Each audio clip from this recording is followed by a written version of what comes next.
é uma empresa de consultoria, né? Ela está focada em gestão empresarial. Imagina você ter uma empresa que você é o grande cara. E você gera lá, sei lá, 4 milhões de reais por ano. Quando você faz um layout, não é o layout para aquilo que você está produzindo hoje, mas é contemplando todas as possibilidades que existem. Então, se torna um pouco complexo. E a experiência nessa área que nos facilita a dar sugestões para o cliente. Fala pessoal, estamos começando mais um Papo de Esquadria e vamos falar novamente sobre gestão, que é o nosso pilar principal aqui no nosso papo. E hoje a gente trouxe uma pessoa que é bem influente no mercado, mas também muito influente na parte de gestão, que é o Catel, e ele trouxe a Camila também para falar com a gente. Sejam bem-vindos. Obrigado, uma satisfação enorme estar aqui com você. Obrigado pelo convite e que a gente possa compartilhar conhecimento. Acho que isso é muito bom. Aprender com tudo que você tem para nos passar, nós também um pouquinho. De uma certa forma, trocar essas informações é muito bom. Para nós, para o setor, enfim. Esse eu acho que é o objetivo da gente aqui hoje, né? A ideia é que a gente leve o setor junto, levando mais informação para ele. Maravilhoso. Muito obrigada. Eu vou pedir para você, Catel, começar contando para a gente a sua trajetória, para o pessoal te conhecer também, quem é o Catel. Legal. Então, obrigado novamente. Eu sou engenheiro formado de formação. Eu comecei trabalhando na indústria há muito tempo atrás, vou falar assim, 30 anos ocupando cargos de liderança. Começo minha carreira numa empresa americana chamada RCA, depois eu fui convidado para contribuir com a Papais, uma empresa que fabrica fechaduras, cadeados bastante conhecida no mercado. Depois dessa trajetória, fui para a Udinese, como diretor da Udinese, e ocupei alguns anos lá na liderança dessa BU, dessa unidade, desse negócio, na verdade, tá? Hoje ela é líder de mercado na fabricação de componentes. E em 2008 eu fui convidado para ocupar um cargo de diretoria na Alcoa. Então, na Alcoa... famosa Alcoa. Ali a gente administrava 4 fábricas, uma em Sorocaba, uma em Itapsuma, Recife, outra em Tubarão, Santa Catarina, e em São Caetano, São Paulo. Tinha lá nossos 1.700 colaboradores, ainda a gente acabou criando uma redistribuição que chamava Alumínio e Companhia. Isso, ao longo de muitos anos, foi um trabalho muito profícuo, muito legal. Foi uma grande escola. Todas elas que eu passei, eu aprendi muito. Eu sempre tive chefes mais inteligentes que eu, que não é muito difícil, é fácil. Quero ser mais inteligente. E eu tive essa sorte, né, de aprender e se desenvolver. Você era diretor de operação como um todo ou de processo? Não, da operação inteira. Da inteira. Eu cuidava do P&L, a última linha, e eu reportava pro presidente da América Latina, na parte de estrudados, tá? Então, eu cuidava de estrudados. Aí tinha um colega que cuidava de laminados, outro cuidava de outras áreas primárias, então era assim que a companhia era dividida. E lá em 2016, a empresa tomou a decisão nos Estados Unidos de descontinuar as linhas de produção de produto de transformação, e aí ela decide descontinuar. Antes disso, eu peço demissão e saio da companhia. E aí, a partir dali, eu monto uma empresa de consultoria, e hoje já estamos performando aí 11 anos dessa trajetória. Então, são 30 como executivo de empresas e mais 11 na consultoria. E sempre ligado, uma boa parte do tempo, na construção civil, em específico em esquadrias. Então, essa experiência nessa indústria ela é bastante extensa, apesar de ter trabalhado com outras indústrias, por exemplo, fornecimento de perfis para Marco Polo, para a WEG. Então, a gente também tinha 50% do revenue era voltado para outras indústrias. E quando você cuidava da parte de operação da Alcoa, no caso, você cuidava tanto da parte de distribuição e tudo mais, mas também da parte técnica ali no desenvolvimento, ou não? Era diretor da unidade. Então, embaixo de mim tinha a parte de produção, a parte comercial, controladoria, gestão de pessoas, desenvolvimento de produto, canal, marketing, tudo embaixo. E eu não fazia sozinho, evidentemente. Eu tinha lá 10 gerentes, que eram os meus parceiros ali no processo, e cada um com a sua expertise, e eu coordenava esse time como um todo. Entendi. Deixar a Camila falar um pouco. Vamos lá, Camila, conta pra gente quem é a Camila. Bom, eu fiz administração de empresa, atuei 15 anos na indústria de construção civil, então trabalhei 15 anos na Votorantim Cimentos, na parte de planejamento estratégico, depois fui para inovação, trabalhei um pouco com trade marketing, comunicação e, por fim, na área de produto, desenvolvimento de produto, depois colocar o produto no mercado, distribuir, colocar preço, tudo isso especialmente do setor de argamassa, dentro da Votorantim. Depois eu migrei para o varejo, trabalhei na Leroy Merlin por 3 anos, onde eu cuidei do setor de madeiras, que chama dentro do Home Center, que cuida de esquadria. Então, foi lá que eu conheci o Catel. A gente implementou junto o projeto de esquadria sob medida dentro da Leroy, que foi muito bacana. Era de madeiras, mas estava a esquadria de alumínio ali no meio. Exato. A seção vem de madeiras também, né? Mas também portas, rodapés, esquadrias. E o nome, enfim, fica madeira, mas vai além disso. E foi lá que eu encontrei, tive a oportunidade de encontrar o Catel, contratei a consultoria para a gente desenvolver esse projeto junto e fui me apaixonando cada vez mais por esse universo de esquadria. Como diz o Luiz Tavares, ele fala assim, depois que você é picado por um cavaco de alumínio, nunca mais você sai daqui. Mais ou menos isso. Mas é mais ou menos isso. Eu vim da indústria também, eu vim da metalmecânica, então eu vim da indústria de máquinas. Então eu trabalhei 6 anos com a Heller, não sei se vocês conhecem. Conheço. Eu trabalhei 6 anos lá dentro, Prensas, na parte... né? Oi? Prensas. CNC. A CNC. A Heller é centro de usinagem. Isso, centro de usinagem. Trabalhei lá. Daí, fui lá totalmente voltado para metalmecânica, indústria, atendendo essa grande... Aí eu fui lá e fui conhecer a esquadria, a mesma coisa. Fui picado pelo cavaco e nunca mais saí. Tô aqui, vai fazer já 5 anos. Então, a Camila, ela se rendeu aos encantos do setor e tá com a gente. E aí, a vinda dela para a Illumine, tá? Isso é recente, né? E a gente convidou a Camila para tomar parte da sociedade da empresa. Então, ela não é uma consultora da Illumine, ela hoje é minha parceira nessa trajetória. O objetivo principal é de poder crescer, eu preciso de gente para me ajudar nisso. Mais inteligente de novo, que é fácil, tá? Mas vem com esse espírito. Mas a gente nunca consegue crescer sozinho, Não, isso é a jamais. realidade de tudo. E também com a preocupação da perpetuidade do negócio. Então, a gente estava montando um plano para que a Illumine possa estar atuando e contribuindo para o mercado para os próximos anos. Tá. Então, ela vem muito... Conta aí pra gente, porque até a gente estava conversando aqui antes, né, no off. Você me deu uma surpresinha ali, que daí a gente ficou tipo, eu não sabia desse serviço da Illumine, pra mim não tinha.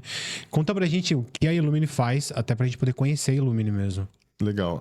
É uma empresa de consultoria, né? Ela está focada em gestão empresarial. Gestão empresarial você pode entender para qualquer tipo de negócio, tá? Mas a gente acabou, por essa trajetória de conhecimento, de expertise, focar nesta cadeia de valor da indústria de esquadria. Quando eu falo cadeia de valor, a gente atua tanto no fornecedor de insumos, então temos clientes, por exemplo, que fabrica perfis de alumínio, componentes, software, e também na distribuição, então, empresas que distribuem os produtos. Na parte, a própria indústria de esquadria é o core do negócio, a gente acaba contribuindo bastante com a gestão dessas empresas. Sim. E na outra ponta, influenciadores, que, por exemplo, consultores de esquadria, empresas de manutenção. No caso lá, nós temos lá um exemplo, o Crescêncio, a Aluparts, são todos clientes que a gente acabou contribuindo de alguma forma para a gestão desses negócios. Né? Então, não é a gestão apenas para a indústria de esquadria, mas é para essa cadeia como um todo. Isso não impede a gente fazer um trabalho em outro tipo de indústria. Mas como essa expertise vai sendo acumulada ao longo de tantos anos, né? Quando a gente se depara com um cliente e a gente é convidado para fazer um diagnóstico, é muito rápido a leitura das oportunidades que estão ali à disposição. E pela experiência que você tem, você acaba dando a solução do problema para ele muito mais fácil do que um consultor generalista, né? Se você por exemplo, eu já dei uma consultoria incrível, mas eu até depois vou falar sobre isso, para um hotel. Usando o Lean Manufacturing, a gente vai falar também, para um hotel, porque é processo. Mas isso depois a gente entra nessa discussão. Mas nada impede que essa expertise possa contribuir para outros negócios. Mas como a gente acumula essa experiência e aprende muito com os projetos, fica fácil o diagnóstico, o desenho de uma solução e a implementação. Então, isso acelera demais todo o processo e, assim, a gente entende como isso é muito estratégico e a gente pretende permanecer e se aprimorar cada vez mais, né, nesse negócio, ainda mais com as tecnologias todas que estão chegando, IA e etc. A gente está trazendo isso muito para essa realidade. Então, aí você perguntar o que a gente faz. Na gestão empresarial, a gente divide esses trabalhos em vários módulos. Então, por exemplo, um cliente tem uma oportunidade e não está conseguindo ter um bom desempenho na área comercial. Tem um módulo comercial para a gente poder detalhar isso. O cliente está tendo muito desperdício, um custo muito alto de produção, não está cumprindo os prazos. Módulo Lean Manufacturing, conceito alto de produção, um outro módulo. Depois ele tem um problema na parte tributária. A gente também tem um trabalho nessa área. Na área de gestão de talentos, outra vertente que a gente também contribui. Enfim, se você reparar, é planejamento estratégico, né? Então, que é importantíssimo. Agora estamos nos especializando muito em M&A, que é aquisição, venda e compra, ajudando o cliente a comprar e vender os seus negócios, né? Fazendo valuation e etc. Então, tudo isso... Isso é legal. Alguns projetos esse ano na Ilumina. Faz parte do que a gente chama de gestão empresarial com foco na indústria de esquadria. Então, você imagina que quanto mais você exercita isso, melhor você vai se tornando e contribuindo cada vez mais para o cliente. Esses projetos, eles têm uma duração longa, não é uma coisa pontual. Então, isso... Porque muitas vezes é uma mudança de mentalidade do time, dos colaboradores, e trazendo eles para práticas que não tem muito rock science, não é uma coisa espetacular, não, mas são boas práticas de gestão que o resultado acontece. Sim. E acontece de forma significativa. Por exemplo, assim, foi uma coisa que você falou, é muito importante, até vou utilizar a sua fala, porque é uma coisa que o nosso mercado tem, do tipo, querer uma coisa do dia para a noite. Então, eu vou falar do meu lado aqui, na implantação de software. O cliente chega contratando o software. Mas aqui quanto tempo eu vou ter implantado? Daqui quanto tempo eu vou estar com o software rodando? Qual é o tempo? Cara, a gente sempre devolve essa pergunta. Isso depende da sua empresa, do tipo que você está dedicado a esse projeto, na implantação. Qual é o tempo? Se eu tenho empresas, foi sempre o exemplo que eu dou. Eu tenho empresas que levaram 2 anos para implantar o software. Eu tenho empresas que em 4 meses eles implantaram o software. Mas... é uma exceção esses 4 meses. Por quê? Ele parou basicamente quase tudo para fazer a implantação. Ele tinha essa possibilidade. Não é a realidade dos nossos clientes hoje. Então, o tempo de implantação do software não depende de mim. E você sempre fala, a gente está aqui para te ajudar a implantar esse software. Você sempre vai ter o nosso apoio. Mas a condução internamente vai depender de você. Então, é muito importante essa sua fala, por isso. Não depende, é uma coisa que sempre contrate sabendo que você vai levar muito tempo. Se fazer em menos tempo é vantajoso. Existe um roteiro a ser seguido, um processo a ser seguido, e a resposta as demandas que a gente faz, normalmente deixa uma lição de casa para fazer. Isso pode ser feito em 1 semana ou 3 meses. Então depende muito também do momento, tá? E não é uma crítica, não, tá? É a realidade que às vezes o cliente vive e ele está com foco no curto prazo, está com problema financeiro, está com problemas de prazos que precisam ser atendidos, e ele deixa isso um pouco de lado e acaba focando naquilo que é importante naquele momento. Então a gente também respeita esse timing, as coisas que acontecem. Mas existe sim um target, um sequenciamento que deveria ser atingido. Até porque a consultoria não pode ficar ali tanto tempo assim, ela tem que ter um começo, meio e fim. Ela é um investimento e a parte mais importante é que a gente consiga passar o conhecimento para a liderança, para os colaboradores que estão fazendo parte do projeto. Tem um comitê que a gente forma e transfere essa informação para lá. Quando essa informação é bem absorvida, tá? Isso que dá a beleza, que quando a gente para a consultoria, aí que começa realmente a evolução, é gozado. Fica um projeto do Lean de 12 meses, tá? E na hora que a gente se afasta, depois faz só manutenção, você vê a evolução do cliente. Bacana. Mas nem tudo são flores, não. Há clientes que a gente investe e o resultado não acontece. Então, assim como você implementa um software, tá? E o seu software, você faz a implementação, só que o nível de aderência, de utilização do software é precário. Isso acontece muito, porque provavelmente do lado do cliente, talvez aquilo não seja o melhor momento, ou os processos que suportam aquelas operações estão bastante comprometidas, comprometendo, portanto, aquilo que o software pode entregar como output desse trabalho. Perfeito. Acho que só para contribuir um pouquinho também com a discussão, imagina, eu que te atropelei aqui. Tanto quanto software, quanto os processos, a gente parte de um diagnóstico para entender qual que é o momento da empresa, e a velocidade vai muito em linha com ele está preparado, ele está engajado, ou até mesmo do conhecimento da pessoa que contratou. Então, talvez ele tinha uma expectativa X, a gente chega com Y, e ele vê que, poxa, não era isso que eu esperava, não era isso que eu queria, ou não é necessariamente essas mudanças que eu pretendia fazer agora, e a coisa às vezes não anda. Então, de fato, não é uma coisa curta, mas também não tem um prazo constante para tudo, né? Vai muito do momento em que o cliente está, para que a gente possa colocar tanto software quanto processo. Sim, quando vocês, no caso, vocês fazem esse diagnóstico, vocês fazem antes de determinar qual é os produtos ideais para ele, ou ele contrata e depois faz diagnóstico só para eu entender? Ele nos chama por uma dor específica, tá? No diagnóstico, eu não consigo entrar numa empresa e não ter a visão holística de todo. É muito forte isso, até pela escola que eu venho, então é um olhar do todo, tá? E nesse olhar, de repente, aquilo que era fundamental para ele dizer o seguinte, ó, temos que inverter a ordem. A proposta é que seja para cá, tá? O que é comum a gente se deparar, isso tem que ficar bastante, acho que colocado de forma bastante clara. Quando você, às vezes, entra numa empresa que não, ela está bastante, tem oportunidade em várias áreas, tá?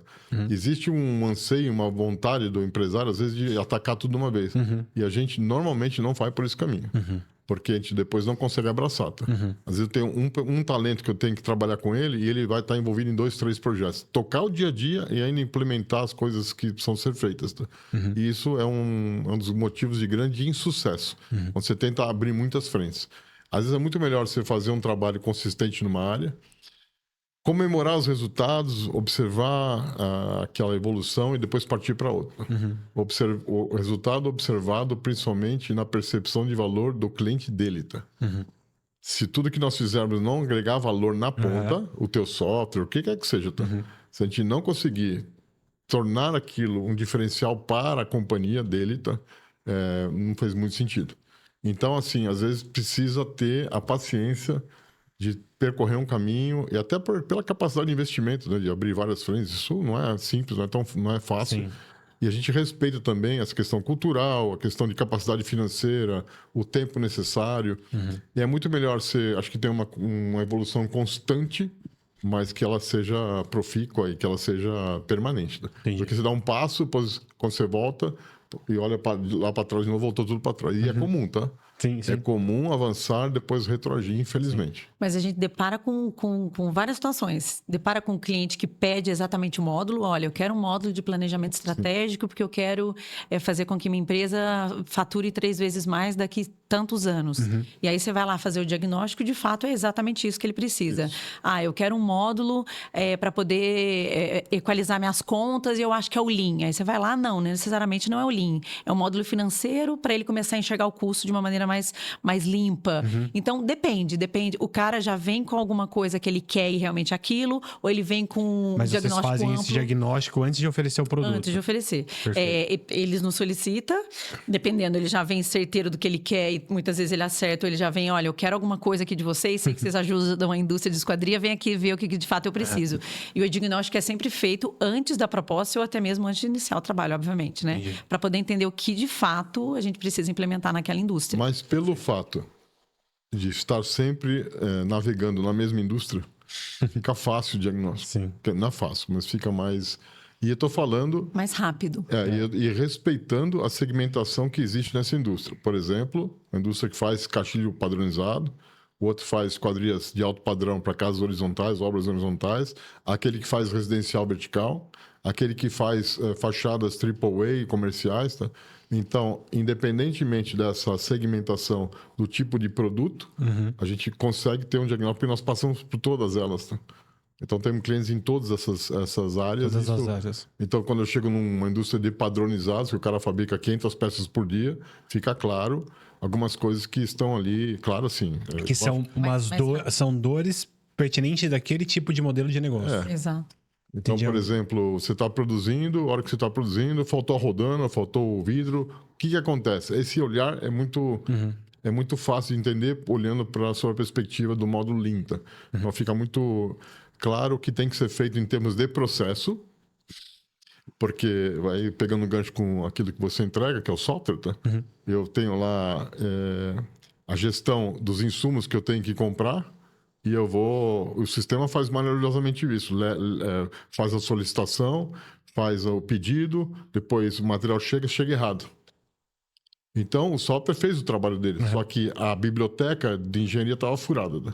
E aí gera todo um descompasso na frente, então não adianta só o software. O software me ajuda porque são N atividades simultâneas e a gente se perde. Então, assim, a base daquilo que é importante dentro dessa indústria fica muito clara cada vez. Então, quanto mais a gente faz, mais a gente se capacita e mais a gente contribui da nossa forma, né? Com toda a humildade, trocando conhecimento, respeitando isso que é importante, aquilo que está dando certo para o cliente. Né?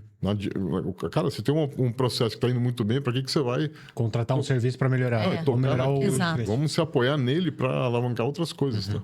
Mas assim, é interessante o que você me falou agora, porque assim, quando a gente inicia um processo de implantação, onde a gente vai fazer um tipo de serviço que a gente chama de consultoria, que é uma consultoria para o software, isso que a gente deixa muito claro. Eu não vou fazer uma consultoria da sua indústria, eu vou ver como que eu vou pegar o processo que, por exemplo, vocês podem desenhar e como eu vou colocar isso dentro do software.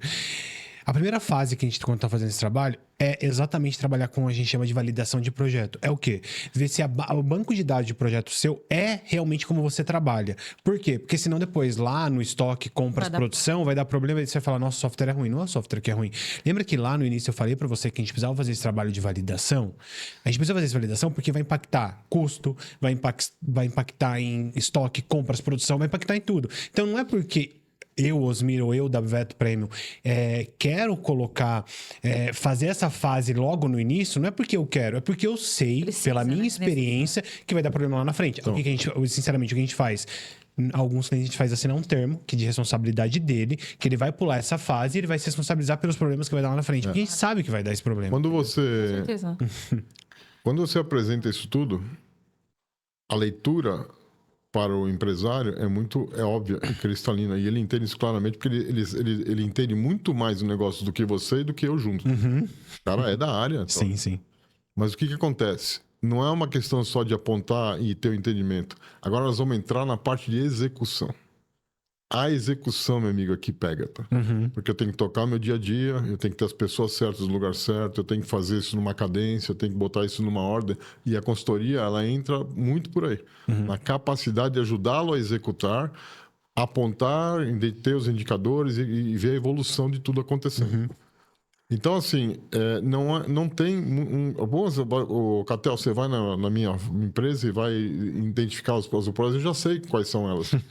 Mas o que a gente traz muito de contribuição é alguém externo ajudando o time naquilo que é possível, dar um direcionamento dos esforços para chegar numa visão comum de todo mundo. Você começa a colocar ritmo, né? Então, muitas vezes ele sabe o que tem que ser feito, mas ele não consegue fazer porque tá na rotina. E tudo bem, né? O core dele é aquilo ali. Não dá para ele parar simplesmente e construir processo ou trocar pessoas ali só porque ele precisa fazer o processo bem feito. Então, quando a gente vai, além de diagnosticar e propor um plano de ação, a gente traz ritmo para esse plano de ação.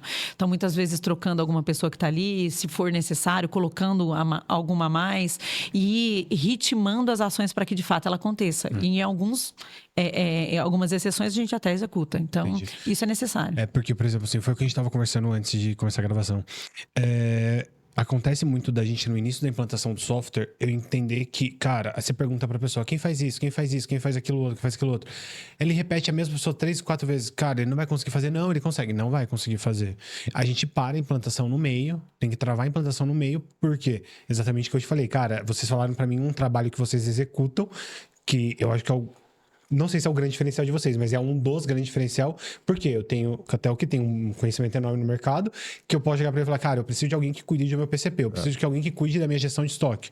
Eu posso contatar vocês e vocês trazer esse colaborador para a gente aqui, entendeu? O que acontece? Para o nosso trabalho é muito importante ter isso. O que acontece? Então, vamos fazer o Lean. Vamos implementar o Lean. Meu amigo, o Lean, o manufatura enxuta, ele pode detalhar o que é isso exatamente, mas ele não existe, não funciona sem a presença de uma figura que é o maestro de todos os recursos, que é o PCP. Tá? Planejamento e controle de produção. Esse cara vai cuidar do PMO, que é o planejamento das obras, todo o sequenciamento dela, um Gantt, colocar isso tudo numa sequência, a parte de engenharia, a parte de suprimentos, a parte de produção e instalação. Essa coordenação, por que instalação? Porque lá tem que fazer a medição. Se eu não fizer a medição do vão, a engenharia para, porque ela não consegue desenvolver nada, não consegue soltar uma ordem de produção para a fábrica. Tá?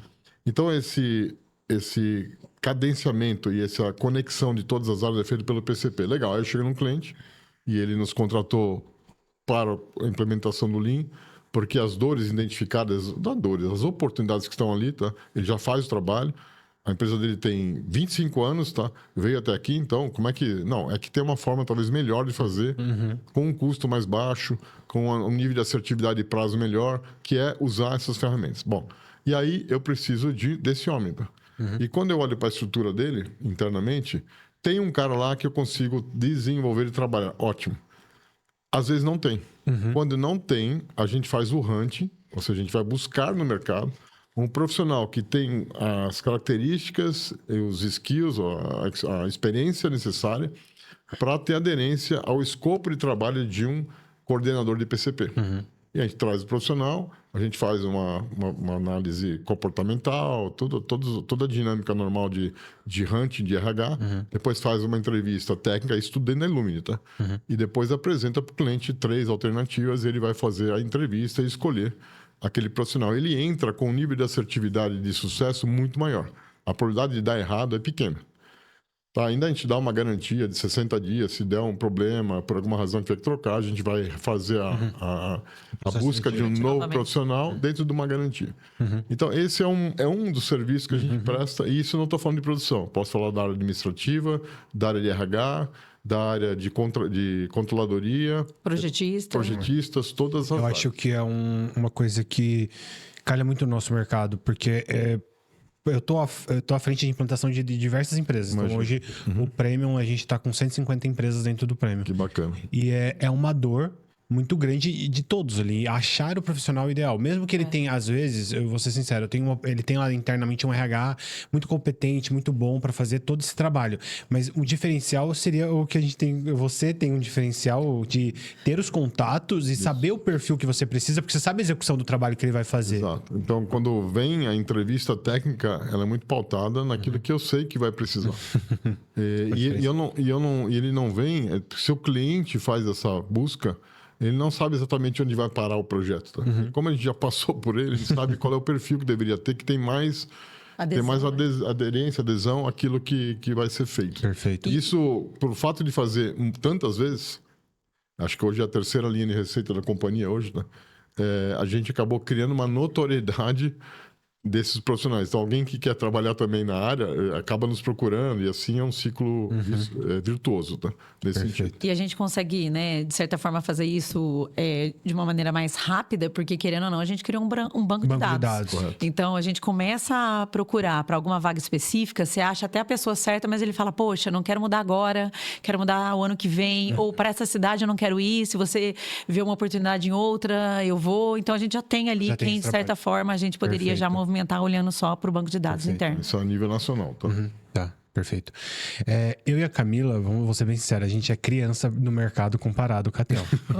São duas criancinhas que acabaram de começar. Eu não sei se isso é um elogio ou se é leve como... uma tiração de sarro, né? Não, leve como elogio, porque... Tô velhinho, tenho 63 anos. Não tá, porque vamos falar sobre maturidade de experiência no mercado. Eu e a Camila somos duas crianças que eu, pelo menos, tenho 5 anos de mercado. Acho que a Camila deve ter isso também, um pouco menos. De mercado de esquadria? De mercado de esquadria vou fazer 4. Então é o mesmo nível que eu. Então a gente ainda não tem toda essa experiência que você tem, mas a gente quer chegar nesse nível um dia. Conta pra gente, você tá falando tanto de Lean, o que é Lean e como isso chegou na indústria? Maravilha. Porque eu vou ser sincero agora falando da minha parte, eu não consigo ver como chegou, porque hoje já é fico pensando, mas como chegou? Maravilha. Então, ótima pergunta. O Lean Manufacturing, ou manufatura enxuta, tem a tradução do Lean Manufacturing, ou manufatura enxuta, tá? Ela nasce em 1950. Então, Catel, você está dizendo que você está implementando um negócio que já era de 1950. Eu tô. Então, a Toyota, que começou essa história toda, né? Os japoneses, não sei se aqui não é da sua época, mas os carros japoneses, eles não conseguiam entrar no mercado americano. Então, o nível de rivalidade era muito alto. E a Ford e a GM eram os grandes players desse negócio, então eles não conseguiam entrar. Então, o que eles fizeram? Os japoneses entenderam que eles tinham ótimas práticas de gestão na parte industrial. Então, eles faziam isso com grande qualidade, Só que era meio dispersa eles tinham uma boa iniciativa aqui, uma outra ali. Então, eles estabeleceram, colocaram todas essas boas práticas embaixo de um guarda-chuva, que se chama Lean Manufacturing, manufatura enxuta, e começaram a exercitar isso de uma maneira muito primorosa, ao longo de muitos anos. E deu no que deu, né? Os caras começaram a se desenvolver, a reduzir custo, eliminar desperdício. A ferramenta, ela é toda voltada para eliminação de desperdício, tá? Sempre apoiado na geração de talentos, treinamento de time. Ela provoca, por exemplo, propositalmente problemas nas linhas de produção, porque o que ela faz? É uma coisa bem interessante. Você está com uma linha de produção, imagina que você tem um Corolla, um Prius na mesma linha produzindo, e aí dá um problema na fábrica e para uma linha de produção dessa. Então você imagina isso lá no começo, lá atrás. Tá? Eles faziam isso de maneira proposital, assim, para realmente ter um impacto, e parava tudo, e aquele problema, o cara apagava o incêndio para a fábrica continuar rodando, só que eles não faziam assim, eles apagavam o incêndio e iam buscar a causa raiz do problema. Por exemplo, o pneu, a roda que devia estar ali pronta para entrar na montagem não estava. Por que não estava? Porque o planejamento não fez aquela programação correta. Por que não fez a programação? Porque o fornecedor falhou nessa aqui. Por que falhou? Porque a engenharia, aí vai lá atrás e descobriu. Quando ele descobre o problema, tá? Que é a investigação da causa raiz, tá? Ele resolve o problema, ele corrige. Imagina que seja uma base de dados que estava errada, ele vai lá e corrige. Aquele problema, você concorda que a chance de ocorrer de novo é pequena? Sim. Você concorda? Claro. Então, toda vez que havia problemas, tá? E ele ia atacando esses problemas, ele ia resolvendo de uma maneira contínua. Por isso que a melhoria é contínua. Tá? Continuamente ia fazendo isso. Então, os caras fizeram isso uma semana e deu resultado. Fizeram isso um mês e a coisa ficou legal. Fizeram isso um ano e a coisa foi indo. Então, imagina eles fazer isso com uma frequência tremenda, um time voltado para isso, e faz isso há 84 anos seguidos. A Toyota faz esse trabalho há 84 anos. Então, você imagina a qualidade de gestão, porque toda vez que ela vai para trás e vai a causa raiz, aquele problema acontece de novo. Então, ela vai melhorando a sua performance de uma maneira contínua. Tá? O que é que isso tem a ver com todo o restante? Aí eu vou falar do hotel. Tá? Esse conceito de melhorar processo e eliminar desperdício, tá? É um aprimoramento dos processos que estão ali sendo feitos. Tá? Com um olhar, lógico, tem toda uma técnica, tem toda uma disciplina, tem todo um know-how para fazer isso. Tá?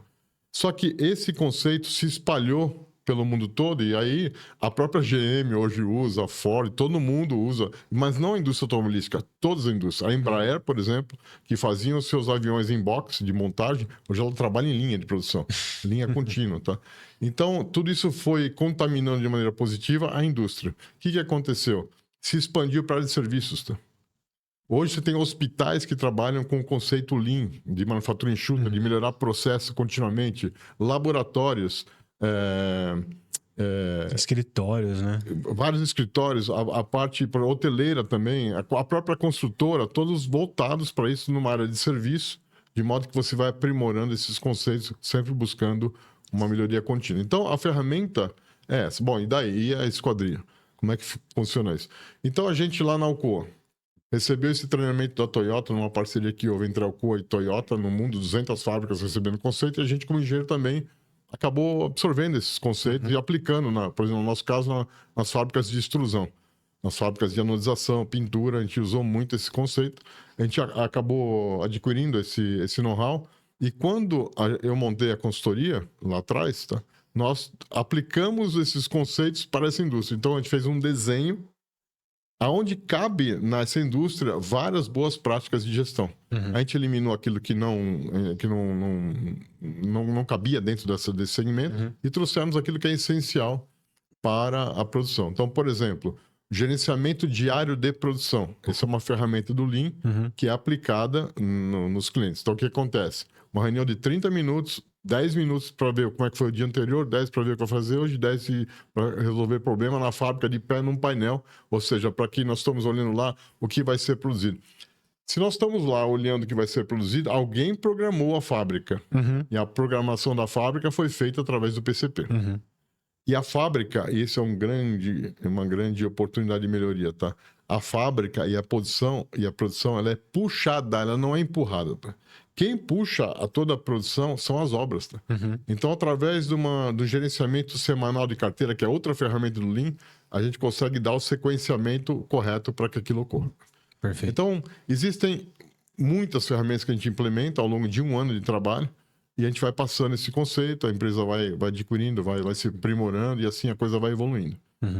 Por exemplo, a falta de um insumo na fábrica e a linha de produção para. Nós temos que ir lá na causa raiz e entender por que o perfil não estava lá. O perfil não estava lá porque não foi comprado. Não foi comprado por quê? Porque não estava na estrutura da engenharia. E aí o projetista fez um erro. Então tem que capacitar o projetista para que aquilo não aconteça de novo. Então, sempre fazendo isso de uma maneira continuada, a gente avança. Dá para fazer isso em todos os problemas? Eu não faria assim. Tá? Aí vai uma dica. Tá? A gente faz um Pareto. Sabe o que é Pareto? Então, o maior problema por menor. Tá?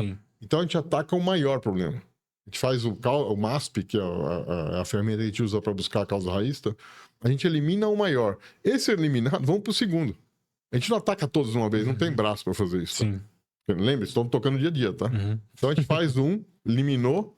Esse aqui talvez não aconteça de novo. Vamos para o segundo, mais importante. Aquele que era o segundo virou o primeiro. E a gente vai fazendo isso de maneira contínua durante uma semana, durante um mês, durante um ano, durante vários anos. Sim. E quando a consultoria vai ficar lá há vários anos, não vai ficar, mas a gente passou um conhecimento e o time vai fazer isso. E quando o Pedro sair da empresa e ficar o João, continua também, porque o processo está enraizado. A gente foca em processo, não na pessoa, entende? Então, eu não sei se ficou claro o que é a ferramenta, de onde veio. Tá? Então, acho que se quiserem se aprofundar, depois a gente pode passar a literatura sobre o assunto, que acho que seria bem legal compartilhar isso com os ouvintes. O interessante do que você está falando é porque, por exemplo, assim, eu trabalhei muito no desenvolvimento do prêmio, que é o RP nosso. E eu sou formado em engenharia de produção, engenharia de produção, fiz Green Belt e fiz uma especialização em Lean Office. Não sei se você falou, é muito isso. Então, teoricamente, a nossa ferramenta do RP foi toda voltada pro Lean Office. Então, a gente desenhou tudo isso dentro, sempre pensando nisso, em fazer a forma. Só que o Lean Office é voltado daí na parte do escritório, por isso que entra a parte do sistema. Então, pensar Lean é uma rotina. Então, é o que você falou, é uma melhoria contínua que a Toyota faz há 84 anos. Não é uma coisa que eles estão melhorando de agora, eles estão melhorando há 84 anos. E eu acho que tem total match com o ERP. Então, uma vez você desenhar processo, fazer com que a indústria seja cada vez mais produtiva, que reduza custo, que faça da maneira correta pela primeira vez. E aí você coloca isso no gerenciamento de dados. Sim. Então, você não para em pé se você não tiver alguma coisa em que você consiga ver, analisar os dados, tomar decisões com base em número e não em feeling. E, ao mesmo tempo, você não consegue também implementar somente dados, sendo que você não tem um processo redondo. Então, tem uma total conexão, né? É o que a gente fala. Eu vou deixar, na verdade, vocês falarem. A importância de ter indicadores dentro da indústria. Porque eu acho que isso é o que a gente tenta fazer. E nesse momento a gente até pede ajuda de vocês, porque o cliente ele não entende a importância de alimentar todas essas informações dentro do software. Só que ele quer ter informação. E eu não consigo ter informação se você não trazer isso para dentro de um lugar e aí a gente tratar isso dentro de indicadores, entendeu? Então é uma coisa que a gente tenta brigar com o cliente, tipo assim... Vou dar um exemplo do comercial, assim, para ser bem genérico. Ah, cara, por que você tem tanto orçamentos em aberto? Ah, porque o cliente não respondeu. Tá, vamos começar a fazer o trabalho aqui de você ir lá nos orçamentos e cancelar os orçamentos e informar para o sistema o motivo de cancelamento. Para quê? Para lá no final eu te falar por que você está perdendo orçamento. A dificuldade a gente tem muito, então a gente quer utilizar a ferramenta, eu tenho a ferramenta pronta e eles não entendem essa necessidade. Por quê? Eles não entendem a necessidade de trabalhar com indicadores. Então é uma dor muito grande no mercado, que eu acho que aí casa muito com o trabalho que vocês fazem, de entrar lá e mostrar para eles, cara, vamos lá, não é chatice do sistema obrigar vocês a fazerem tudo isso, é porque normalmente é o exemplo que você deu da Roldan agora. O exemplo da Roldan chega lá na produção, vou produzir, esqueci a Roldan na hora que eu tô fazendo a montagem. Volta tudo porque a base de dados estava errada. É um exemplo, né? É um exemplo, tô dando só um exemplo. Fatores, né? Sim, outros fatores, mas pode ser que não seja da base de dados, pode ser o comprador mesmo. Mas totalmente alinhado a questão do indicador, você não... Primeiro, assim, eu respondo assim, muito simplesmente, você não melhora aquilo que você não mede. Você falou assim, o que você falou de orçamentos, né? Eu dei um exemplo Quantidade de orçamentos. É um indicador. Se eu nem meço quantos orçamentos eu tenho, como é que eu vou fazer isso ou aquilo? Então, é bem basicão. Tá? Agora, Para falar de indicadores e que ele tem uma importância ainda maior, que os caras chamam de KPI, ou indicadores principais, né? Uhum. A gente tem uma preocupação, por isso que a visão holística é importante, de revisitar a questão estratégica da empresa. Tá? Começa aqui atrás, ó, a parte da estratégia dela. Da estratégia nasce um orçamento corporativo. Cara, qual é a minha linha de receita? Quais são as linhas de receita? Toda a questão daquilo que será projetado ao longo de um ano, tá? Para ser a espinha dorsal de uma estrutura que depois vão chegar nos indicadores. O indicador está aqui na frente. Tá? Uhum. Então, isso, a parte estratégica está bem definida, meu público-alvo, onde eu vou atuar, cobertura de território, que tipo de diferenciais competitivos eu tenho. Essa visão, ela é importantíssima. Ser revisitada, e se ela estiver super sólida, ótimo, parte dali, continua fazendo o que está sendo feito. Às vezes precisa revisitar isso. Feito isso, tem muitas empresas que não têm orçamento, tá?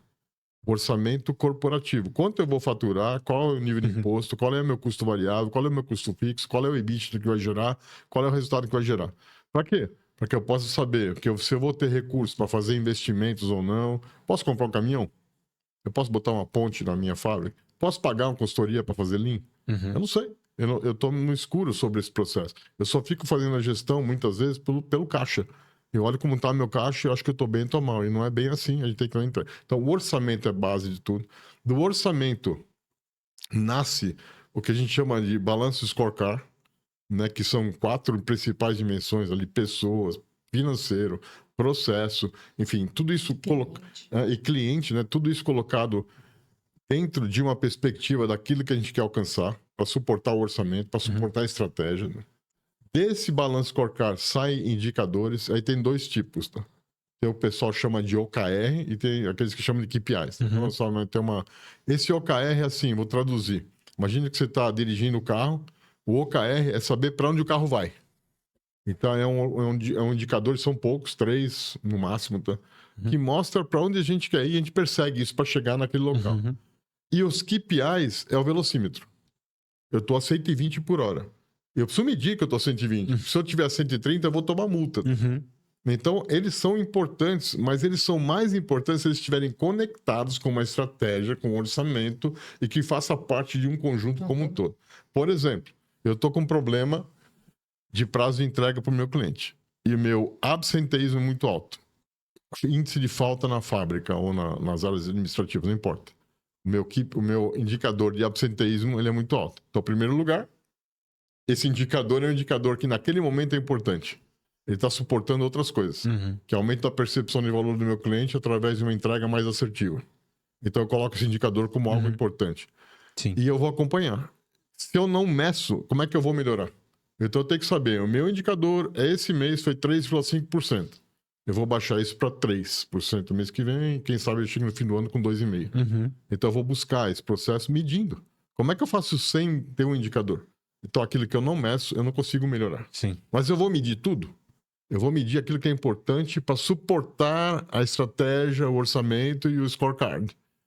Então, tem uma lógica em tudo isso, tá? Que eles se tornam ainda mais relevantes. Mas eu, sinceramente, não consigo imaginar tocar uma empresa sem esses indicadores. Sim. Mas, contribuindo um pouco, eu acredito que eles tenham resistência em indicadores, em medição e tudo mais, porque a maioria das indústrias de esquadrias, ela nasce pequena. Então, é o proprietário que está querendo começar um negócio e, de fato, ele é muito bom em fazer aquele produto. Ele é o cara que conhece de tudo do desenvolvimento do produto em si. E no primeiro momento em que a indústria é pequena, ele consegue ter o controle de tudo. Porque ele consegue ver o que ele está pedindo, muitas vezes é ele que está fazendo a compra, ele consegue ver quem faltou e quem não faltou, então ele vê o que ele precisa colocar ou não, ele consegue ver se já foi para a obra ou não foi, consegue ver se está atrasado ou não. Então, a partir do momento em que o dono ele tem um mapeamento geral da indústria, de fato, ele não precisa. Então, ele não precisa porque ele consegue estar ali presente em tudo. Agora, para você escalar, para você aumentar, para você expandir sua indústria, para você ter maiores faturamentos, obviamente você vai ter que começar a crescer a estrutura, você vai ter muito mais cliente do que aquilo que te permitiu começar a indústria, e a partir daí você perde o controle. E aí o dono, muitas vezes da empresa, ele fala, poxa, mas dava certo quando eu comecei. As minhas intuições davam certo. E, de fato, davam porque era ele olhando tudo. Mas na hora que ele começa a crescer, ele não consegue olhar tudo. E aí Sim. ele precisa de indicadores. Sim, sim. E é crucial esses indicadores. E ele não vai conseguir tomar decisões sem olhar aquilo. Mas como ele partiu e nasceu sem, talvez ele pense que não é tão importante. Mas, a partir do momento que você tem patamares diferentes da indústria, né? Antes eu era pequenininho, não era tão relevante, tinha um faturamento menos expressivo. De fato, não precisa. Mas na hora que você vai para algo um pouco maior, você tem que controlar. Porque se você não controla, você não melhora. E aí você toma decisões com intuições que muitas vezes você erra. Né? Porque antes isso fazia sentido, mas agora não faz. Isso não está conectado à indústria de esquadria, tá? Isso é para tudo. A gestão de negócios, tá? Sim. No setor público, no setor privado. Vocês acreditam que hoje a gente consegue ter uma gestão eficiente sem nenhum sistema dentro da empresa?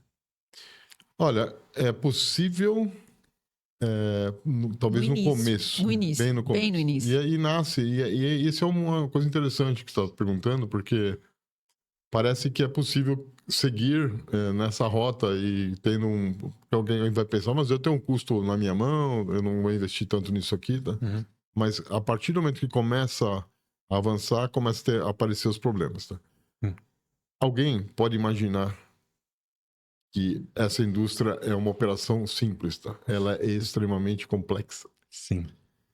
E coitado daquele que pensa que vão montar uma indústria, a gente vê isso, né? Um ex-funcionário que vai lá e monta uma serraria, isso é muito fácil a gente ver constantemente, né?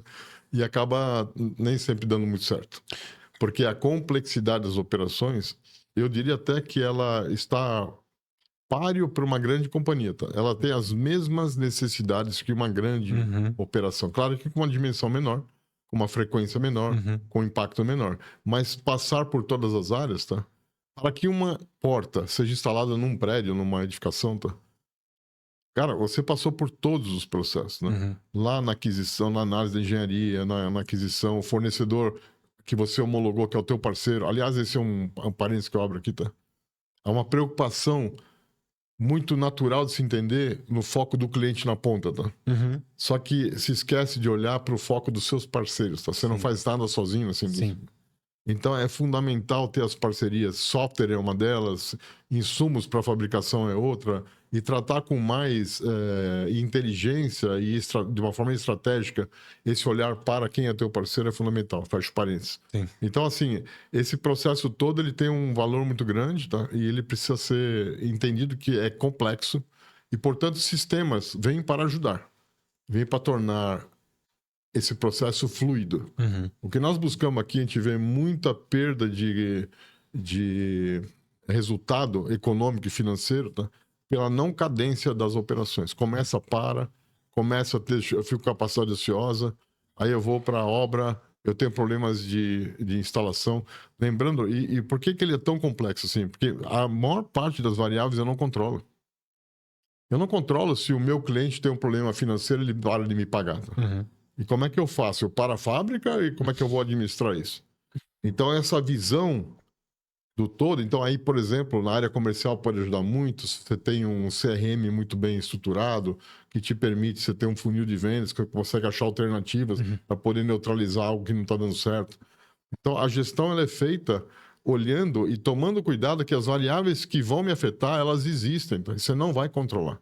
Eu tenho um cliente, por exemplo, assim, ele fabrica e aí ele não tem muito espaço. A gente fez um layout, aliás, essa é uma especialidade do que a gente faz, que é o layout da fábrica, para ter o melhor fluxo possível de produção. E aí, quando chega no final do produto acabado, o cliente não aceita porque a obra teve um problema, por exemplo, choveu muito, então ele não pode aceitar descer aprumado lá e o material não vai para lá. Acontece o quê? Eu acumulo o acabado e eu comprometo todo o meu layout. Sim. Essa variável que ele vai acontecer, foi só aquele momento ou tem chance de acontecer de novo? Tem chance de acontecer de novo porque não é uma variável que eu controlo, tá? Então eu tenho que antever essas variações, tá?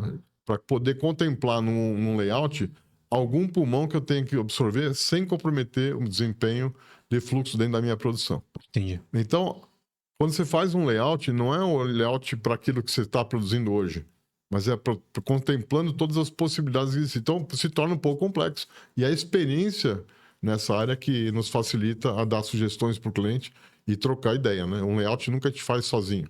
A gente faz com uma formação de um time, de um comitê, todo mundo opina e dá palpites, pode ser assim, assado, e chega-se numa conclusão. Às vezes de uma fábrica nova, de um galpão inteiro novo, às vezes retrabalhando aquilo que existe. Eu tenho um cliente que tinha vários galpões, tá? Todos eles próximos, mas desconectados. O material saía de dentro, ia para a rua, depois voltava no outro. E o que a gente fez, acabou quebrando paredes, tá? Para ter um fluxo contínuo na medida do possível. Então a gente se adapta também àquilo que são os recursos que foram disponibilizados para nós. Só para não falar que eu não discordei aqui do Catel, porque eu fiz assim quando você falou se de fato precisa ter um sistema, né? Se pode rodar sem sistema. Eu acredito que não. No início, talvez, porque se você colocar um sistema, principalmente de ERP, numa indústria que não está preparada, você vai automatizar a bagunça. E aí, você chega num momento em que o cliente desacredita do sistema e acha que o sistema é ruim, sendo que ele não tem processo e não tem as pessoas que alimentam o que deveria ser alimentado dentro do sistema. Então, eu acho que colocar o sistema sem melhorar o processo, sem entender se as pessoas são adequadas, não faz sentido. Agora, uma vez que você desenha os melhores fluxos, entende o processo, tem as pessoas alocadas e precisa daquilo para tomar as decisões, é essencial e crucial que você tenha um sistema. Então, vou dar um exemplo de um cliente nosso em que fomos visitar, contratou consultoria para diagnosticar um pouco a lógica financeira, entender um pouco o custo dele, porque ele estava perdendo um pouco o resultado, não conseguia enxergar a margem. Chegando lá, a gente pediu, então, qual que é a lista de produção do que gera, né? Qual que é a lista do PCP de produtos para poder comprar, etc. E ele apresentou uma lista de Excel. E o Excel aceita qualquer coisa, né? Então, ele vai aceitar o que a pessoa entender que deve colocar ali ou deixar de colocar. E pelo fato de sempre fazer no Excel, toda a lógica do processo dele de compra, partindo do orçamento, ele compra 2 vezes, ele comprou 2 vezes uma mesma obra, ele esqueceu de comprar coisas para outra obra. E aí, você tem uma perda significativa, né? E aí, o custo vaza aqui. O lucro vai embora. Exato. O custo, ele acaba sendo enorme, a margem vaza pelas mãos. E ele não entende aonde está faltando controle. Está faltando controle porque você faz tudo no Excel. Você não tem um software ali que te ajude a gerenciar tudo isso. Que você não consegue enxergar. Tipo, essa obra está como hoje? Já está comprado isso, você não tem isso. E outra, situação é mais complicada. Tendo um sistema robusto, vou dar um exemplo muito simples, né? Então, eu tenho lá uma obra que eu preciso entregar e o cliente me pediu um prazo e uma celeridade maior do que estava programado, e eu vou lá e roubo peças de uma outra obra para atender aquele. Tranquilo. Contanto que você empenhe o material e você dispare automaticamente para compras uma reposição que dê tempo do lead time de entrega a ser atingido. Imagina fazer isso de uma maneira manual. Você perde uma hora, você vai perder o controle. E se você não tem, você não faz, você fica com receio. Então você não atende o cliente porque você economizou em processos, em pessoas, em sistemas. Isso é uma dor que a gente sente, por exemplo, quando a gente falou, né? A gente tem a versão intermediária, onde eu consigo comprar esse software modular, então é um SaaS que a gente fala, eu consigo contratar o módulo financeiro, eu consigo fazer isso, mas a partir do momento que você faz uma contratação do Premium, que é o nosso RP, eu não consigo vender para você parcial, porque um módulo conversa com o outro. Então, por exemplo, se acontece isso que o Catel falou agora, de eu tirar uma peça de uma obra, se eu fizer isso e apontar para o sistema, você não vai apontar, tá bom, você tá pegando obra, ele não permite, se você não ir lá, estornar e ele virar para compras novamente. Por quê? O nosso sistema é um RP, então um módulo conversa com o outro, ele trava você nisso para quê? Para você ter a gestão e não ter o perigo de, a hora que eu for produzir, putz, é verdade, eu usei numa outra obra. Então porque isso é muito comum na indústria. Aí você muito comum.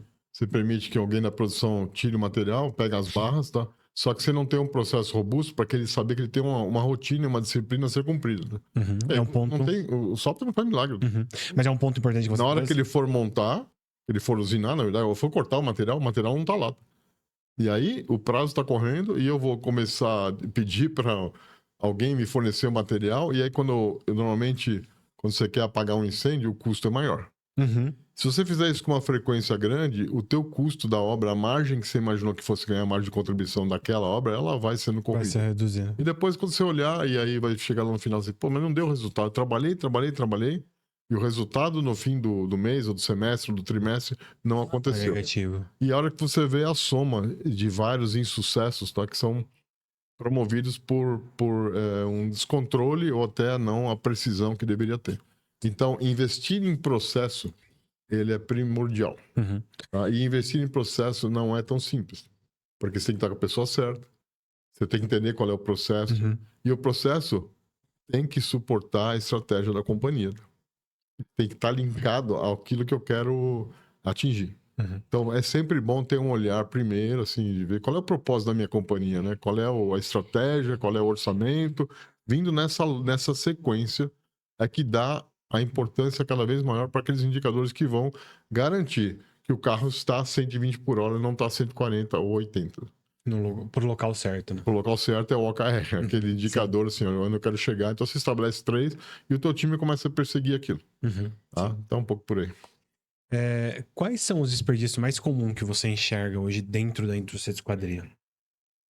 Olha, tem muito retrabalho provocado por, normalmente, a origem, ela se dá desde o orçamento, quando aquilo vira pedido, cai para a engenharia, tá? E ali também tem vários problemas que acabam impactando, e os mais importantes são esses, né? Que vêm principalmente da área técnica, porque eles são muito significativos, né? Do ponto de vista de um erro, às vezes você tem que fazer 200 janelas e errou uma medida, uma missão de vão, você vai ter um grande problema.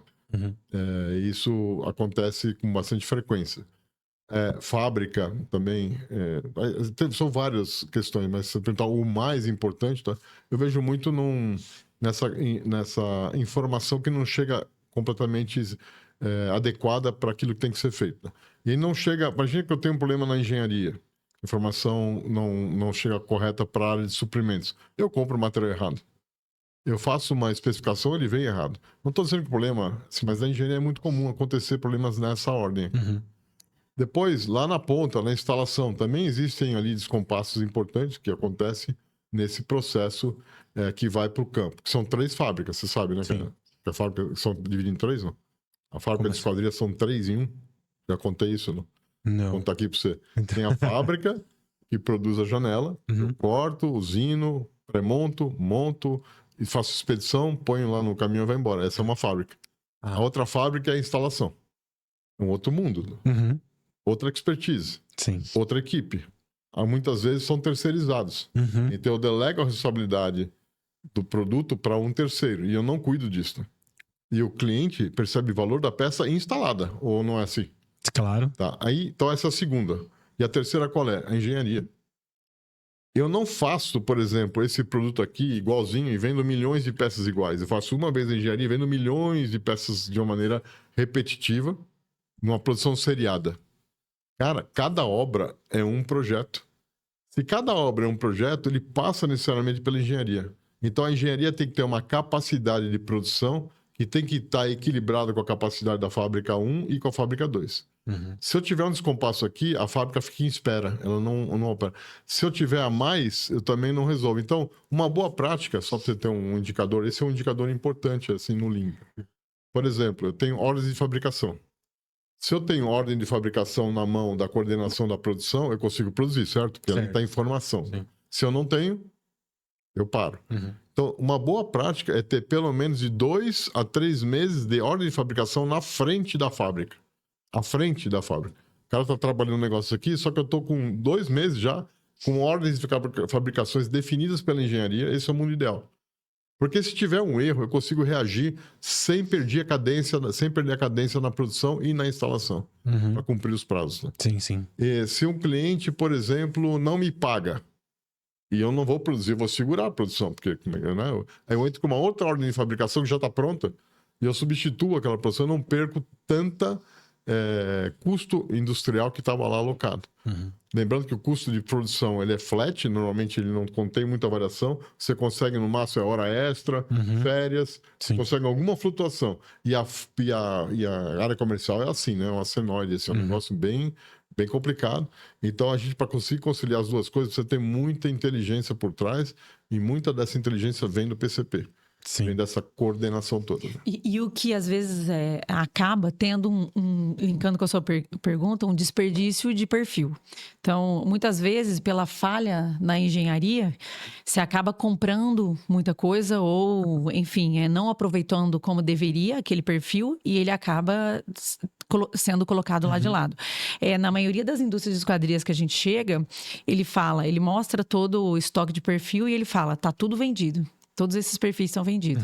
E se de fato você for mergulhar um pouco ali, algumas coisas sim, outras não. Outras é alguma barra que sobrou e ele guardou ali, algum erro que cometeu e não conseguiu fazer a janela, dadas as medidas e tudo mais, ele continuou guardando ali. E aí você vê que tem um estoque ali que sobreposto sobre os estoques da venda que não deveria estar, que é um dinheiro parado, né? Sim. Então, às vezes pelo processo começar errado, a engenharia não fazer adequadamente o que poderia ser feito, e talvez sim por uma falta de um software, ou até mesmo da competência, enfim, tem N fatores, né? Você acaba gerando um estoque a mais ali, adicional de perfil que isso não deveria. Muito representativo na indústria fabricante de casas de alto padrão horizontal. Sim. Ou pode ser até médio padrão. Mas a vertical já é uma outra realidade, o comercial também é outra. E aí os grandes erros são erros de projeto. Eu já tive clientes que errou uma fachada inteira. Caraca. Isso traz um grande problema. Então, ou o cara, imagina o cara manda cortar os vidros, tudo errado, com alguma medida, adaptações. Então, tem uma série de questões, tá? Que tem que ter um cuidado muito grande com a interação com o cliente, com a obra também. Medição de vãos, toda uma dinâmica que tem que ser respeitada. Em parceria com o cliente. Né? Sim. Quando a gente fala de indústria pequena, né? Que nem tipo, tem indústrias pequenas, que nem a gente deu o exemplo do cara começar ali, ele às vezes, ele acaba, até engraçado, ele acaba oferecendo para os colaboradores dele um churrasco no final do ano com a sobra, mas ele não entende, tipo, ó, vamos lá, vamos vender sucata, vende tudo para sucata, o valor são de vocês, só que ele entende o tamanho do prejuízo que isso causa, porque, por exemplo, ele não tá perdendo de ganhar R$12, que é o cara que vai pagar no quilo dele, ele tá perdendo 36, 30, 40, 50, O preço que ele pagou. que ele pagou, ele não tem esse dinamismo, esse pensamento. Até a gente teve que desenvolver 2 ferramentas pensando tanto no grande quanto no pequeno. Porque no pequeno é o quê? Ele poder, ali quando ele tá fazendo a ordem de produção, ver o estoque de sobra dele para ele aproveitar naquela produção. Então acontece isso muito. Então o cara vai lá, ele vai fazer a baixa de estoque que a gente fala. Ele verifica o que tem de sobra de perfil para ele poder aproveitar naquela obra. E a gente também desenvolveu uma nova ferramenta para o cara que quer industrialização, que é o quê? Ele não deixa ali disponível pro cara vender como sucata. Ele devolve isso para quem faz a extrusão para ele, devolve aquilo e fica com saldo disponível pro cara. O cara, ele paga, por exemplo, R$8 no quilo, manda pra cara lá 500 quilos, manda pra a extrusora compra dele e entrega para ele num valor menor, entendeu? Porque, cara, é exatamente o que você falou. Um grande prejuízo que eles têm é com perfil. Eu concordo. E um cuidado muito grande com toda a questão fiscal, tá? Dessas operações todas, tá? Sim, tem que ter. Então, é sofisticado toda essa questão. Mas, enfim, é claro que quando você, muitas vezes na engenharia, faz um projeto e você calcula a perda, e os softwares de engenharia te dão esse dado, tá? Muitas vezes alguém com uma expertise um pouco mais aprimorada na própria engenharia consegue otimizações, tá? E muitas obras são perdidas ou não por essa influência e essa expertise técnica para a oferta do produto. Todos trabalham com linhas semelhantes, tal, tem vários sistemistas, mas às vezes a sacada está no aprimoramento da oferta técnica. Eu vou te fazer uma pergunta. Sem abrir mão da norma, é claro. Tá. Claro. Eu vou te fazer uma pergunta, porque eu escuto muito durante a implantação de software, porque a gente tem isso lá dentro, de cobrar ou não a sobra do cliente. Vocês, com toda a experiência que tem, o que vocês aconselham para o cliente de vocês? Não, é muito simples isso. Isso está ligado à formação de preço, tá? Ou você considera a sobra que você vai vender ou vai usar para transformação, como você falou, né? Você manda um metal, depois recebe isso em perfil. Isso é muito comum.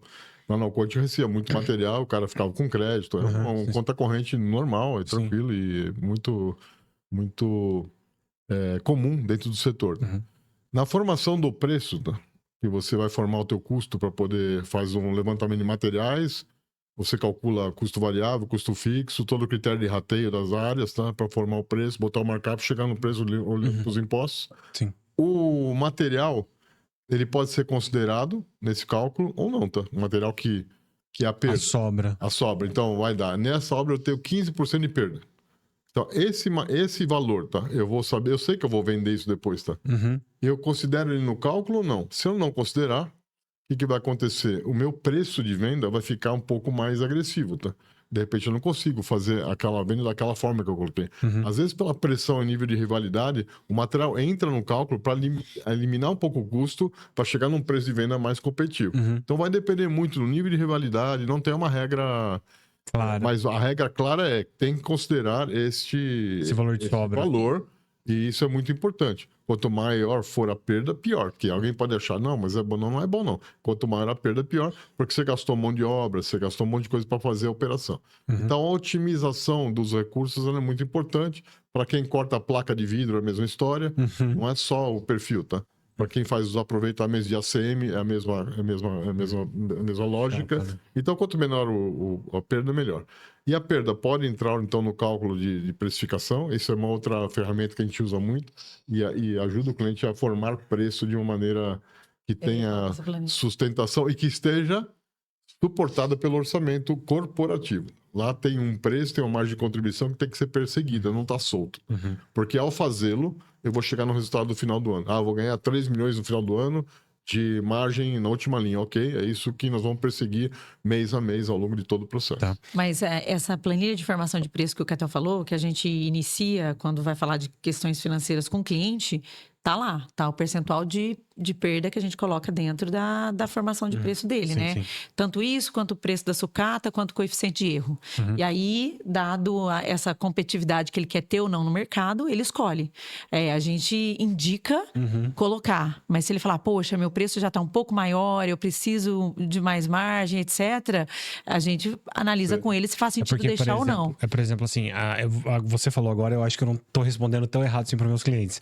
Porque eles perguntam para mim, eu sempre falo para eles o seguinte: depende da sua concorrência. Se tem empresas do nosso ramo, não nem vou falar região, mas eles colocam o valor da sobra com a margem que ele cobra. E ele vende. Então ele vai lá, na sobra ele implica a margem, Aí, coloca na sobra. Ele coloca, ele assume essa responsabilidade, mas a região dele permite por causa disso. E aí tem clientes que ele não cobra sobra, porque se ele cobrar a sobra, ele não vende por causa da região. Eu falei, cara, depende muito da sua região. Isso é regional, da sua concorrência, do mercado que você tá e a posição que você tem dentro do mercado. Tem a ver com o nível de rivalidade, sim. Uhum. E aí você vai usar. Mas o importante é que você meça, Uhum. que você controle e você faça uso da melhor forma possível. Sim. Às vezes você precisa alavancar negócios deixando o teu preço de venda um pouco mais competitivo, você usa o material. Às vezes você tem essa liberdade, conseguiu reputar uma margem maior, você fica com o material e faz uso dele para a formação de caixa. Ótimo. Não tem problema. Mas assim, o duro é não controlar. Uhum. E ficar juntando sucata sem saber o que está fazendo. Sim. E quando você descobre... E aí outra coisa, né? Como você não controla, você não tem inventário, alguém vai lá e te rouba. Não tô dizendo que isso acontece, mas às vezes acontece. Mas sabe o que acontece? Uma coisa que você falou. O controle, principalmente de sucata, é um negócio importante de olhar, tá? Porque mas uma coisa que... é 13, 14 reais o quilo, né? Às vezes. Sim. Teoricamente, eles entendem na cabeça dele que eles estão ganhando 12 reais, mas eles não entendem que perderam, que né? perderam a diferença do 39 que eles pagaram. Sim. Na formação da necessidade de materiais para aquela obra, já entra lá com o custo de R$37 o quilo, entra full. Uhum. Mas eu tenho um benefício de ter alguma perda. Uhum. O que eu faço com essa perda? Acho que eu estou perguntando nessa linha. Então, o que eu faço? Ou eu jogo ali considero ali como um alívio de custo, porque eu vou vender a 12, 14 reais o quilo, então eu vou abater o meu custo para a formação do preço, ou eu deixo isso fora, porque o nível de rivalidade, como você falou, no território permite, às vezes não é nem o território, às vezes é uma obra específica, você tem a chance de encantar o cliente de uma forma especial, e ele ser um parceiro seu, que percebe valor naquilo que você faz e ele está confortável em te remunerar de uma maneira justa. É porque realmente o que a gente falou, não tem o certo, cobrar ou não cobrar, cobrar com margem ou não. Depende da sua posição, depende do seu caixa, do que você tem disponível. E eu acho que quanto mais você conhece a sua formação de preço, mais essas decisões ficam fáceis na mão da indústria serralheira. Às vezes eu falo, ao meu ver, deixa cobrando. E se você tá numa obra que você tá vendo vantagens além do fechamento da obra, você tira, ou na negociação ali você Exato. oferece isso como um benefício pro cliente. Se ele entende a composição de cada linha e o quanto aquilo, ele tirando ou ele colocando, vai aumentar o custo dele e vai alterar a margem dele, é uma decisão dele em relação à obra que ele está competindo. Pegando o gancho, isso não se aplica só, que você está trabalhando bastante o tema da sucata, de como isso é incorporado, né? Mas tem a questão do custo fixo, tá? Como é que é o critério de rateio obra a obra, tá? Sim. Por exemplo, tem toda a minha área lá da equipe da área administrativa, como é que eu aloco esse custo fixo para a precificação? Então, tem alguns critérios também que isso impacta muito na formação do preço. Isso, às vezes, é negligenciado. É tratado de uma maneira, às vezes, sem conhecimento. E a gente acaba contribuindo bastante para essa discussão. Então, eu pego uma obra, me apresenta a obra, é simples, tá? Aí vejo a obra, vejo todo o custo, como é que formou o preço. Pô, tá legal, tá com o conceito tá correto, e legal. E você colocou todas as possibilidades de coeficiente de segurança que tem. Não, o mercado não permite, mas tudo isso é muito bem... deixando isso muito claro para o cliente, para ele poder gerenciar também essa questão, principalmente, e a parte sensível é esse custo fixo, como é que ele é rateado, né? Porque normalmente a empresa não tem custo de absorção, que, por exemplo, uma peça passa pelo setor, centro de trabalho e tal, ele passa 3 minutos naquela área, ele puxa aquele custo, tá? Não é assim normalmente que funciona. Então é um jeito mais simplificado de fazer para quem não tem controle de custo aprimorado, bastante detalhado. Mas já indicamos para alguns clientes, cobra o custo fixo 100% em relação do que você mapeia para aquela obra, cobra o coeficiente de erro, cobra a sucata, porque de fato a obra permitiu, o mercado ali não é tão competitivo, ele consegue ter essa formação de preço integral. Agora tem cliente que não.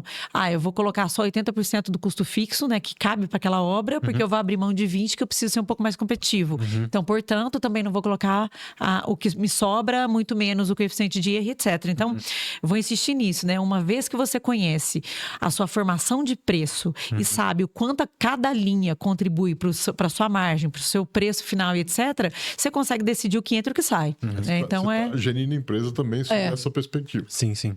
De novo, são os controles, são indicadores, são informações que um RP estruturado pode dar muita informação do que a gente precisa. Tá? Sim. O que você falou agora. Eu preciso também olhar nesse momento da precificação lá no KPI, no OKR, se eu mexer nisso aí, vai interferir lá? Se vai mexer lá no final que eu tô querendo estruturar? Se encaixa meio nisso. A vida dessa indústria, ela tem um nível de rivalidade muito alto, depende de onde eu tô atuando. Tá? Então, portanto, eu vejo assim, quanto maior controle eu tiver sobre as coisas e eu dominar a minha companhia, tá?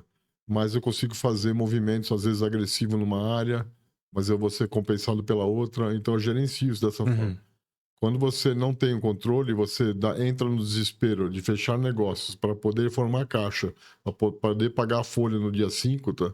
Você entra numa espiral negativa perigosíssima. Sim, então, aí acaba aquela quanto famosa... mais controle, e esse mercado nosso, da indústria de esquadria, ele é muito rivalizado, a rivalidade é muito alta. Sim.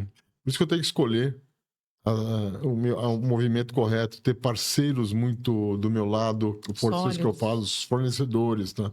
A velocidade de entrega, às vezes o encantamento pelo serviço bem feito me protege. Então, ter a melhor time, melhores colaboradores, é um conjunto que permite eu perpetuar o meu negócio ao longo dos anos, tá? Mas o nível de rivalidade, a tendência não é melhorar, pelo contrário. E ainda mais num país que às vezes permite movimentos que não são tão, assim, ortodoxos, assim, todo mundo trabalha da mesma forma como talvez você vai encontrar isso em outros países. Tá? Aqui fica bastante livre e a chance de você se sentir não competitivo é muito rápido. Né? Então, o controle é muito importante. A gente não tomar risco desnecessário. Enfim, é uma área... quanto mais eu vejo a gestão for mais primorosa, muito mais a chance de eu ter sucesso. E a gente vê isso constantemente. Nessa caminhada de, no meu caso, quase 40. Vocês conseguem, né, compartilhar um case de sucesso aí desse trabalho de vocês? Existem. Eu não traria o nome da empresa. Não, sim, até sim. que eu teria que pedir uma autorização para isso. Mas, assim, existem vários cases de sucesso e vários cases de insucesso e vários cases parciais. Tá? Então, eu respondo assim. Depende muito, talvez do momento, depende muito Do engajamento. do engajamento, principalmente da alta direção da empresa. Tá? Às vezes a pessoa te contrata achando que você vai fazer o trabalho, não é você que faz, você vai dar orientação, teu time vai fazer. O cara compra o software, seu software, e acha que vai resolver tudo, e às vezes até piora. Tá? Então, é bem delicado essas questões. Então, existe muito a questão de momento. Agora, sim, eu tenho cases, nós temos cases assim na produção, com ganhos de produtividade espetaculares, tá? Na área de pessoas para formação de time, muito exitosos. Marketing, parte de comunicação, a gente tem uma agência, né? Que no caso até a minha filha que acabou desenvolvendo, a gente se apoia muito nisso e acabou tendo até uma expertise também de como comunicar, não só para o B2C, mas no B2B também. Então, trabalhando nessas duas dimensões. Então, assim, tem vários casos que em áreas, por exemplo, o cliente com um risco muito grande tributário, a gente fez toda uma análise tributária e trouxe ele para uma condição de menos risco, fazendo uma transição. Tem várias, em todas essas dimensões tem cases, sim. Perfeito. Mas o legal é que quando você tem sucesso, geralmente você começa com um módulo e você vai colocando todos os outros. Então, em uma empresa, né, que eles começaram antes de mim, até não estava na Illumine, eles começaram com o Lean e depois foi implementando todos os outros módulos de comercial, planejamento, RH, marketing. E acabou que a Illumine fez todos os módulos dentro de uma única indústria. Caraca. E eles estavam com um resultado não tão favorável e depois teve uma geração de caixa espetacular no final do ano. Então isso é muito legal. Sim, sim. E você, no caso de exemplo que você está dando, você poder acompanhar toda essa fase deve ser muito bom. É muito rico. É É muito. muito gratificante você perceber o sucesso do teu cliente, tá? Assim, o nosso tem uma visão muito clara, tá? Nós precisamos aumentar o valor percebido do produto e serviço que esse cliente oferece para o mercado. Todo o foco de trabalho, Lean, ter um CRM que funcione, uma equipe engajada, que faça bem feito, é para encantar e criar diferenciação competitiva na ponta, tá? Feito isso, tá? Meio caminho andado. Eu tenho uma chance de reputar um preço melhor, de conseguir fechar não um negócio, mas 2 ou 3, tá? Então eu tenho essa possibilidade com foco nesse sentido. Perfeito. Ao fazê-lo, tá? Eu vou buscar o resultado econômico e financeiro. Não tem romantismo, tá? Sim. Não para de pé. Isso aqui não é uma ONG, nada. É uma empresa que precisa ter resultado. E assim. Uma outra preocupação diz respeito a uma característica do setor, que é a sucessão do comando dessas indústrias, tá? Elas passam pela primeira, segunda geração e isso acaba impactando muito fortemente, tá? Sim. E uma empresa nasce com uma força incrível, tá? E depois ela acaba perdendo força pelo não cuidado dessa sucessão que acontece. Não estou dizendo necessariamente que uma empresa que começa comigo, o meu filho tem que tocar. Isso não é uma verdade. Eu posso ter executivos, eu posso ter uma estrutura de formação de líderes que podem tocar o negócio. Então, esse é um outro ponto, tá? Que a gente vê com muito carinho, porque muitas delas já ficaram para trás, infelizmente, por causa do não cuidado desse processo de plano de sucessão e etc., que faz parte também de uma gestão da empresa como um todo, tá? De novo, uma visão. Mas, Catel, você está falando de 2026, eu vou ficar ainda 30 anos na empresa. Mas já vai cuidando, nessa trajetória. Se você tem uma visão lá na ponta, tá? Eu comecei aqui o podcast falando em perpetuidade, da vida da Camila, então é um olhar, não é desse ano, tá? É um olhar daquilo que será feito, tá? Sim. Então, as empresas cuidando dessas questões também ajuda muito nesse processo. Nem todos os herdeiros curtem fazer aquilo, então você assumir essa premissa é um risco muito grande, então tem toda uma técnica para poder seguir e avançar, ou até vender o negócio. Aí entra um outro modo que a gente cuida muito, que é a parte de M&A, né, que é a parte de venda e aquisição de empresas, tá? Que também a gente auxilia muito no valuation, de como colocar aquilo no mercado. Também tem uma caminhada interessante nessa área. É complexo. É que eu sempre falo, a empresa ela tem que ser gerida ou para ela ser vendida ou para ela ser herdada. Agora, se eu vou vender uma empresa que eu não tenho controle nenhum, não sei nem o que eu tô fazendo, vou só vender a empresa, ninguém vai querer comprar ela. O valor vai ser menor, né? Imagina você ter uma empresa que você é o grande cara. E você gera lá, sei lá, 4 milhões de reais por ano. Então você usa o multiplicador de EBITDA, então ela vale 20 milhões. Só que assim, se esse cara sai da estrutura, as vendas param. As vendas param, a produção para. Se a produção para, aquele resultado não vai acontecer. Sim. Então a centralização de comando também, ela é preocupante. Nós temos que olhar para isso. Se a minha ideia é vender um negócio, eu tenho que ter uma estrutura que suporte e exista sem a minha presença. Dá para fazer? Dá. Se não fosse verdade, não existiria empresa com 200 mil colaboradores, 50 mil colaboradores. Teria que ter seu dono, o chefe, o cara que criou o negócio. Não funciona assim. Sim, sim. Então, é possível ter práticas que façam com que uma indústria de esquadria possa ser comercializada, possa ser vendida sem que aquele fundador esteja lá presente. É possível. É possível, mas isso tem que ser pensado, estruturado, orquestrado. Esses são questões de médio e longo prazo.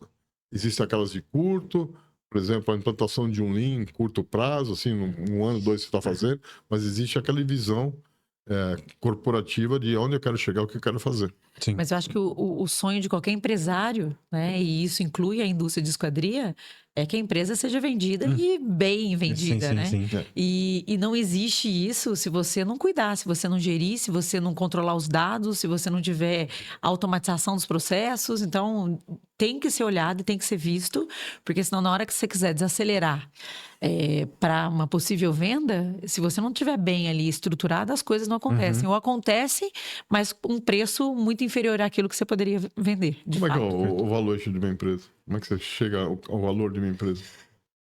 Baseado num critério financeiro, econômico. Geração de caixa. Principalmente um deles, tá? Um deles é o EBITDA e múltiplo dele por... Você faz o trabalho em um ano e vê para 5, 6... Você usa vários multiplicadores para poder colocar o valor da empresa. Essa é uma forma, tá? Bastante utilizada no mercado. Mas... Meu amigo, você tem a apuração do EBIT, você sabe que está girando de caixa todo mês? Eu não sei, porque eu não tenho uma DRE, eu não tenho um apontamento. Então, como é que eu vou vender e dizer que o negócio vale 20, 10, 5 milhões de reais, 150 milhões de reais? Ele é baseado em premissas que, assim, os indicadores têm que estar lá, que é o que a Camila está trazendo. Mas eu não tenho dado. Se não tenho dado e a minha ideia é que isso ocorra, eu tenho que trabalhar para esse caminho. Sim. É do dia para a noite? Não, não é. É uma jornada. Tá? E assim, porque se eu não tiver esse dado, eu vou botar o preço que eu acho que está na minha cabeça. E alguém que vou comparar a sua empresa, ele vai fazer um due diligence. Ele vai investigar aquilo que você está dizendo que vale. E em 3 meses ele vai ficar dentro da tua empresa para ver se aqueles valores que você colocou são reais ou não. E se não forem, no final do processo ele vai fazer uma degradação de valor. Você pensava que valia 20, ele vale 5. Quando você tem uma dependência de executivos que se ele sair e ele não vai continuar na operação, isso é pior ainda. E aí aquele negócio que você achou que valia 20 milhões, ele vale os ativos da empresa. Ele vale o centro de usinagem, ele vale a serra de dupla cabeça, o teu imóvel, se for fazer parte dos ativos da companhia. Então, assim,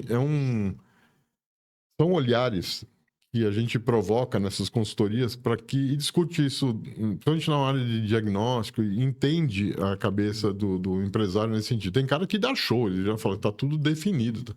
E eu acho isso lindo, fico maravilhado. E normalmente a empresa é uma empresa de muito sucesso. Mas na hora que você está na mesa de negociação, se por acaso você estiver vendendo a sua indústria de esquadria, intuição não vale. Eu acho, o ano X já deu assim, isso não vale. Quem está comprando quer dados, né? E se não tiver... Se você não tiver gerenciado isso, nunca vai. Possivelmente você perde. Pessoal, quero agradecer muito. Foi uma aula para mim aqui. Eu vou assistir esse podcast depois para aprender um pouco. Quero agradecer muito vocês por compartilhar com a gente esse conhecimento. Mas quero que você deixe um contato aí para como que faz para ter acesso ao Cartel, Camila, Illumine, passar para a gente isso daí. Então, nós temos site, temos Instagram, temos o LinkedIn. Então é só entrar lá, colocar Illumine e aí você vai conseguir ter contato, telefone, enfim, onde que a gente está com o escritório nas Perdizes, em São Paulo. Mas atuando no Brasil inteiro. Sim. Mas através desse...